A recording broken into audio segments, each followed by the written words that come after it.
We're on the 3rd floor. We didn't actually go anywhere. Yeah, it just took us up to a couple floors, which... There's rotor pile 6 we just fixed.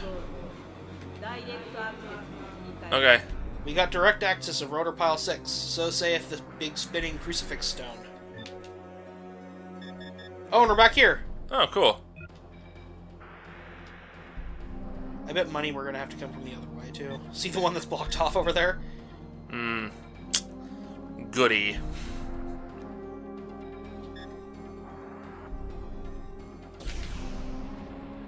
Yay, go in the hole. Okay, let's see. And just a little bit more, and then take the right. Wonder if I can just fly through there. I don't think so. Nope. I should be able to. Yeah. It looks like a big enough gap. You'd think.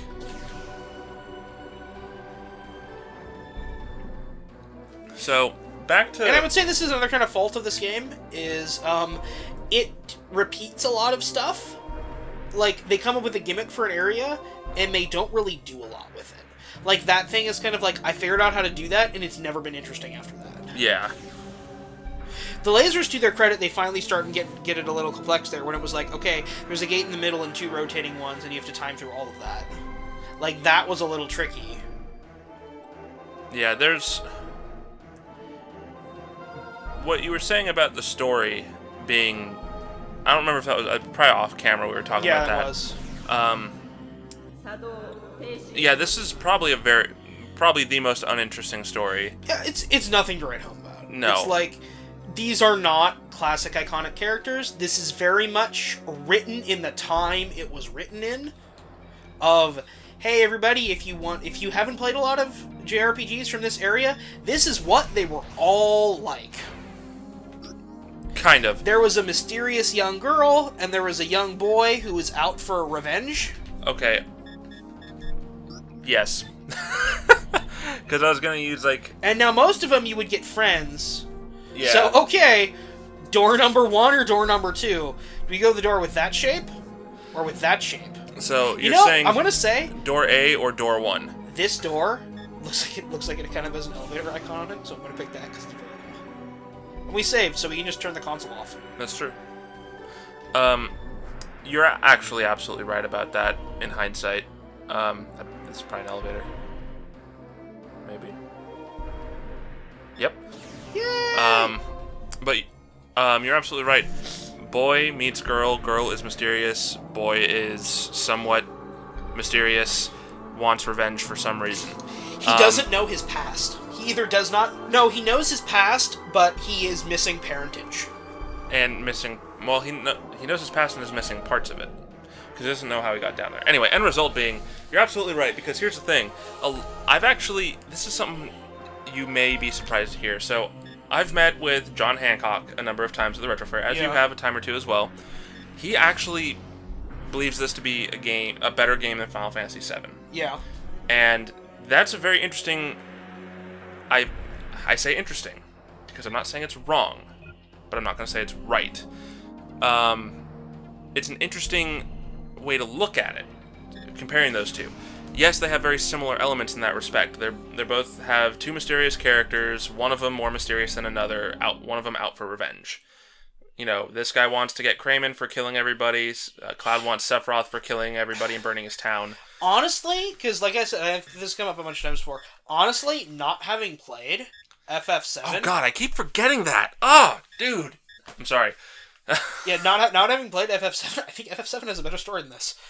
Yeah. Like, that's weird to say, because like I said, I haven't played FF7, but just from what I know of it, I think it has a better story. Because this game's story is... nothing. Like, and I don't mean to say that, like, I'm saying that in a way that sounds very, very insulting, but it's nothing in the sense that, like, there is nothing really unique or special that only this game's story does. Right. It doesn't really affect me in an emotional way that, like, other stories do, because, like, something like Skies of Arcadia, which is like neck and neck with Vesperia for my favorite JRPG. Wow, okay. Like, Skies of Arcadia I at least, when I play that, I'm going to go back. I'm going to go the easy way. Skies of Arcadia, at least when I play that, that has, like, there's an adventurous quality to that game that I find really refreshing, and I really enjoy that, and there's a positivity to that game. It's not all grim and super dark and everything, and I really like that. And, it's not the same as something like this, where, because this game's pretty dark and gloomy. Yeah, definitely. Pretty much the entire world as we know it is just dead right now. Basically, this is like a post-apocalypse fantasy. It's a post-apocalyptic thing with dragons. Now, to its credit, I really like all the monster designs in this game. Yes. Like, I've complained about some of them, but the aesthetic of this game is amazing. Yeah, there's a lot to like about this game visually and mechanically. Yeah, and mechanically. But story-wise, I feel like the story was more an afterthought. And part of it, too, is it just suffers because it's on the Sega Saturn, which is not the most technically powerful console in the world, and it struggles doing, like, 3D things that are kind of beyond its grasp. Definitely. And the story being as hard... I'm going to say it's hard to follow. What's happened, like what's going on with the story, and I think I don't know if I go so far as to say it's hard to follow. I'd say the difficulties we have had following it are probably because of the format we're playing this game in. Quite possibly, yeah. Because we're commentating over it, so we're missing like some of the dialogue and everything. Right. So that's kind of why we think this character is the same as this other character, and no, they're not. They're actually different people. And stuff like that. Like that, I think it's less the fault of the game and more our fault for how we're playing it. Right. Well, and I'll also say though the characters themselves, not our main characters, but the supporting cast feel. By the way, supporting cast feels very weak. What in the? Really? We fused with the baby dragon. What? Now we're solo wing. Oh, that's just the dragon from 1. Yeah, it's the retro dragon. Yep. So this dragon is the dragon that's in. It's different from what I read. And we'll go check the thing. So we can't change this one. So this dragon is the dragons from the earlier Panzer Dragoon games. That is awesome. That's a good. I like that one. Yeah, the beard dragon. Stack forms. So this is like the evil dragon from 2, I think. This one, the attack version. Then the other ones are all versions of the dragon. I kind of like that's kind of a cool one with the squat head like that too. Yeah. Then with the weird thing on the back. So yeah, that's what this dragon is. So you can like alter its power and everything. I don't know what this actually is special, and I think I think the base version's actually the best looking one in this one. So I'm probably just gonna stay to base. Yeah. Well, that's because basically this is just the special version only with form differential.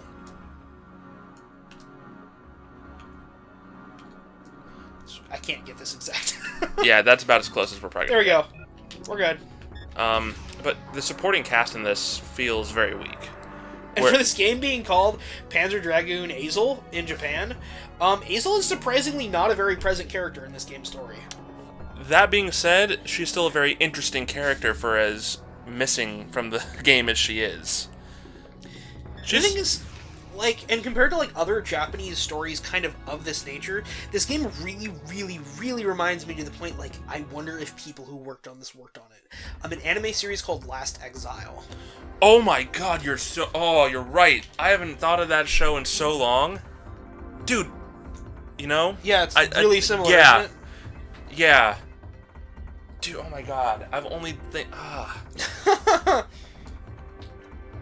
Yeah. So that's really all we have to do. Wow. That's all we had to do. We fused with our baby dragon. I'm gonna go save one last time, and then I guess we'll go fight the final boss. You know what? I bet that was a matter of, like, a sense of purity. Your dragon was now reaching its ultimate power, was then purified to its base form, if you will. Look how happy he is.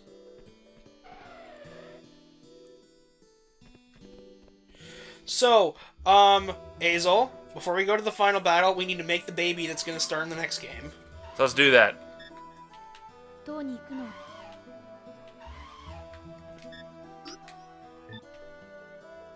This is baby making time.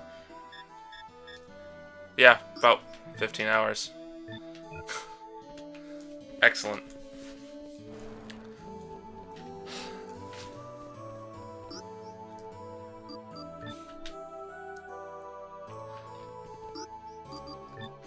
There we go. We've restored the canon storyline. Now, there's one thing I will say. Well, it's not one thing. It's just another kind of gripe I have is where most RPGs will make it so multiple members of the cast have some kind of interesting backstory to them. This, the only one, literally the only character of interest I think at all is Azel. You haven't beaten the game yet. We haven't gotten to the end of the story yet, Brandon, because I would actually say there's one character that might be more interesting. Really? Yeah. Things might happen in the story. Is fucking Crayman alive or some weird shit? Things might happen in the story. Jesus Christ, man. That being said, most casts of other RPGs are interesting from pretty close to when you meet them through the end of the game. And I feel like with this game, it's one of those things where... Well, part of the thing of this problem with this game is like 7 characters total. Yeah, but none of them are interesting. Well, yeah, but I'm saying that's kind of what the problem is of this game, is like, this game does not have a large cast at all. I think, like, for interesting characters, the bandit leader dude, or the leader of the Seekers, he's pretty cool. Okay, yeah, that's true. I like him, and I like his weird kind of selfish, helpful motivation thing that he has with you. So he's interesting. Some unknown yet thing that you were not informing me of is interesting, supposedly.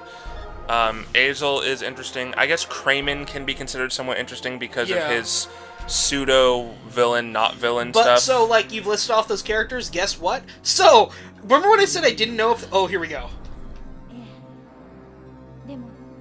Said he didn't know.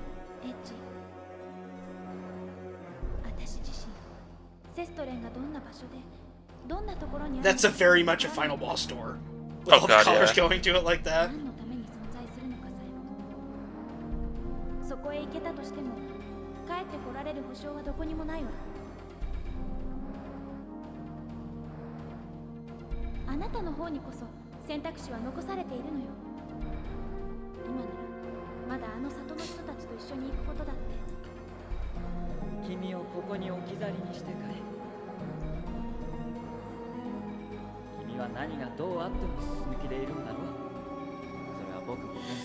Yeah, I think my favorite dragon form is the one before Ultimate. That was the best one. Yeah.